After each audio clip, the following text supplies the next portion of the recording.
The next Minecraft update is much bigger than you think. Recently, Minecraft released information that we wouldn't be getting one big update per year, but instead drops which vary in size and come out more frequently. We talked about that here on the channel, and it's safe to say a lot of people think that meant the big updates such as the possible end update are gone, but you'd be wrong. So today, I'd really appreciate if you could drop a like and subscribe before we do talk about why the next update could be bigger than you think. And now you've done that, let's get on with today's video. So recently, David, who is a developer working on Minecraft, did confirm it would still be getting larger updates, just that they won't be as frequent as the smaller sized updates. And he just gone on to say this allows more flexible strategy and will let us be more creative going forward. So simply put, this is huge news, as a lot of you, especially in the comments of my last video, were concerned that this meant we would never get an end update or any larger updates.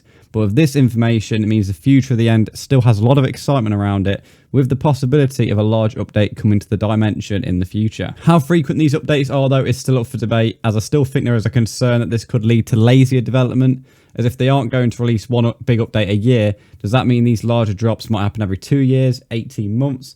And it's already confirmed there's no real schedule, so I guess equally we do have the ability to get more than one large update a year, but would this just encourage them to split the updates up, such as the end update, into parts? I hope we don't get part updates myself, but with no real schedule and confirmation from the company regarding one big update a year no longer happening, the large update frequency could be anything at this stage. I would say, though, I still prefer this method of development. David also replied to a tweet questioning whether we could ever see Halloween updates again. If you didn't know, back in 2010 at 1.2 was released as a Halloween update, and this brought with it the Nether and also pumpkins, but this was just a themed update for Halloween. But David's reply does confirm that themed updates are more likely to happen now with the current drop system, but there isn't any news regarding this currently. So this means we could be seeing Minecraft return to their original schedule, which we are already seeing with the frequent drop releases. It's still fantastic news, though, that they are possibly looking at bringing these themed updates back and more focused updates to the game's development, which would create a lot more excitement around the game, especially at the special times of the year,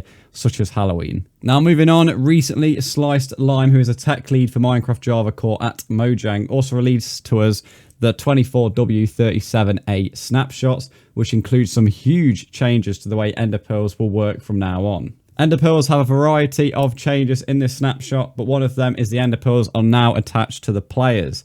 This means you'll now find your teleport to where the pearl actually lands a lot more frequently, and when you log off, the pearls will also disappear until you next log on. This also leads to many changes to how chunks work with the affected Ender Pearls, and we also saw a lot of bug fixes from boats, wind charges, gameplay visuals, and even mobs. It's great to see them also still working on the bundles during this snapshot as well. Lastly today, I want to talk about the mob vote, because in my most recent video, a lot of people who did actually enjoy the mob vote were sad to see it retire. However, although this is true, it doesn't mean you cannot get involved in bringing mobs to the game, as the retirement just means they'll use a different format to get the community's opinion on upcoming mobs. When Minecraft did drop the article about the changes coming to the new Minecraft update development, they also ended the article by saying this: your feedback doesn't just help inspire what goes into the game, it also helps us iterate on features throughout development too.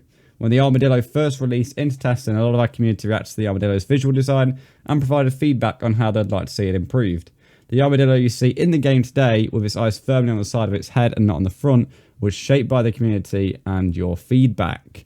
So although the mob vote may be retired, this does mean you can have a say in how mobs come to the game and which mobs do come to the game at that. I will leave a link to this feedback site in the description if you do want a specific mob in Minecraft. Now that about wraps up today's video. So if you want to know any more Minecraft update info, click the video on your screen here.